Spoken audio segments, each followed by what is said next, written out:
Part 0022. Chapter 4 Hopeless Battle. Magical Explorer. Reborn as a side character in a fantasy dating sim. Takioto's perspective. Sorry for being late. When I arrived at the meeting room, I found more people inside than I had ever seen before. The student council, the morals committee, and the ceremonial committee were there. Not only their leaders, but the members too. There was also a selection of teachers, including Sis and Ms. Ruija. There you are. Okay, here's a simple breakdown of the situation. Right now, the academy is in danger. The cause being this librarian, Ru Sakura, the vice president said, touching a projector-like machine to produce a hologram of Ms. Sakura. Ru Sakura is a fake name, and in truth, she is an angel. Her real name is Raziel. We're relying on her own description here, as we cannot confirm this ourselves, but she claims to be the angel of knowledge. I could hear some of the three committee's members who had been in the dark talking to each other in low voices. Apparently, the angel Raziel has been accumulating power while conducting research in several dungeons to eventually control humankind. Is this really that Raziel? From what I had researched myself, the being known as Raziel was talked about in this world like legends from pictures, books, and myths were back on Earth. That was to say, people weren't sure if they actually existed. On top of that, the theories I found largely concluded that the angel Raziel was nothing but a made-up fairy tale. Right now, a horde of monsters has appeared inside the library. Monsters? From the library? According to Magistrate Anemone and Ms. Ruija, while the cause of their appearance is unknown, the present situation is very similar to a stampede, when monsters overflow en masse from a dungeon. The same thing happens in the game, too. Why do you think we made sure to wait until you got here to talk about anything? Monica asked me. Well, I get it. You knew about this from the start, didn't you? Yes, I knew. I knew that Ms. Sakura was an angel, and I'm pretty well informed about angels themselves, too. I mean, well, Nanami here's an angel, for starters. It's probably fastest to ask her for the rundown. And Nanami's an angel? Stunningly beautiful maid and pretty angel Nanami at your service. Several people gawked at her. Yeah, that wasn't a very angelic thing to say, huh? You can check with Marino about it. Nanami is undoubtedly an angel, and she's made a contract with me. Really now. My heart, my body, and everything else belongs to Master. I couldn't be happier. Hey, Nanami? Can we avoid making comments that people might take the wrong way for now? Pardon me. The only thing I can say is that I do not know if Ru Sakura is Raziel. She is definitely an angel, though, and an upper-ranked one at that. What's this upper-ranked thing? We angels are grouped into different classes, which can be roughly divided into the lower rank, mid-rank, and upper rank. To be precise, there is another even higher rank, but since it would be difficult to conceptualize for humans, just think of it as something even more advanced than the upper rank. So out of those classes, what does it mean for an angel to be upper rank? It means they possess a tremendous amount of power. However, given that Raziel is the angel of knowledge, she might not have as much strength as angels purely focused on combat. Though, I will say that compared to physically powerful meatheads, a cunning foe is much more troublesome. Right, that's a good point. A number of people shifted their gazes to the representative of all things wily and shrewd, Anemone. Others looked at the meatheads in the room, Holger, said to be the Morals Committee's muscle, as well as Orange. Sorry, but I can't believe it. Is she really scheming to take over the world? A member of the Morals Committee asked. The students who knew Ms. Sakura the best would naturally think that she didn't have any ill intentions. However, we thought the same thing. But Iori and the rest of us all heard it straight from the source. Anemone backed up Iori's statement. We don't really have another way to look at it, given that she's attacked us already. Hearing this, President Monica let out a big sigh. Monsters pouring from the library. Consequently, we've come up with a plan. We will split into several different groups and clear the dungeon, with the three committees playing the central role. The three committees? Shouldn't that fall to the teachers? Esmeralda asked. That's an excellent question, but it looks like Ru Sakura already came up with countermeasures for that, Vice President Fran answered, prompting President Monica to nod. The instructors can't get inside. There's some sort of restriction on the dungeon preventing teachers from entering. A few haven't tried entering yet, but I'm sure it'll be the same, right? If the setup here was the same as it is in the game, then Rusakura had generated a barrier around the library to ensure the teachers couldn't clear the dungeon. The vice president looked at Sis as she spoke next. After talking it through with the teachers, we decided to break up into several different groups and make our move. Some will be on defense and others will be on offense. The Book of Raziel may be in her possession, but it's still sealed away at the moment. We need to clear the dungeon quickly in order to prevent her from using it. But who's going? And how will they accomplish that? The moment the question came up, a single voice echoed across the room. I am. Iori. I'm going. Even if someone tries to stop me, I can't stand staying behind here after learning all this. I had wondered when he would speak up. If anything, I thought he might go rushing off without even saying a word, so sharp was the gleam in his eyes.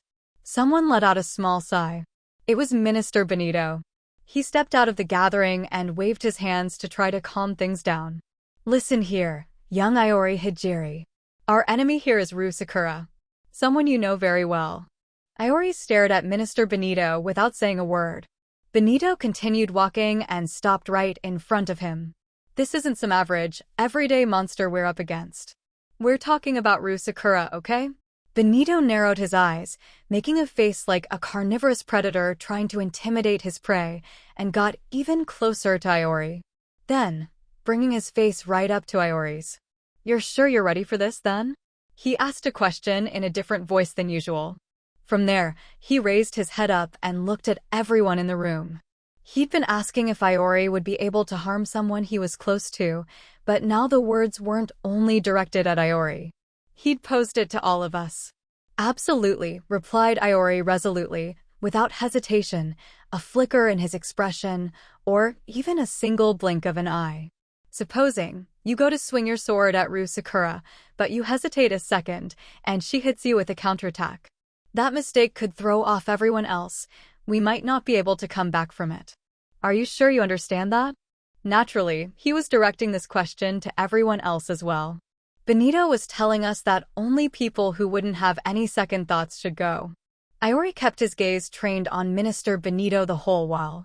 Without a single twitch of his eyebrow, he waited with a solemn look on his face for Minister Benito to return his gaze. When he finally locked eyes with Minister Benito after he finished looking around the room, Iori nodded sternly. Really now? Minister Benito glared at Iori with a stern look of his own, but before long, he cut the tension by showing his usual smile. I won't stop you from going. But there's something I want you to remember. Minister Benito lightly patted Iori on the shoulder. What's that? You're too eager. There are others here with you. You're not alone. I know. If by any chance you might fail, I'll be there for you. Monica and the others will be too. Go with peace of mind. From there, Benito told everyone else to really think hard about whether to go, giving us all the time to do so.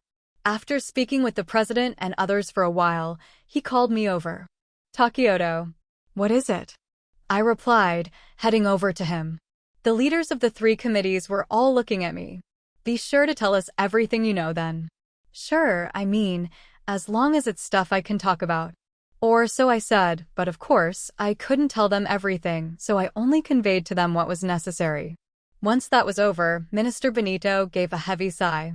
You're planning on going too, aren't you? He hadn't even needed to ask. Of course. Well then. I guess that means I'll stay behind here. The source of this flood of monsters was Ms. Sakura. They would continue to appear unless we stopped her.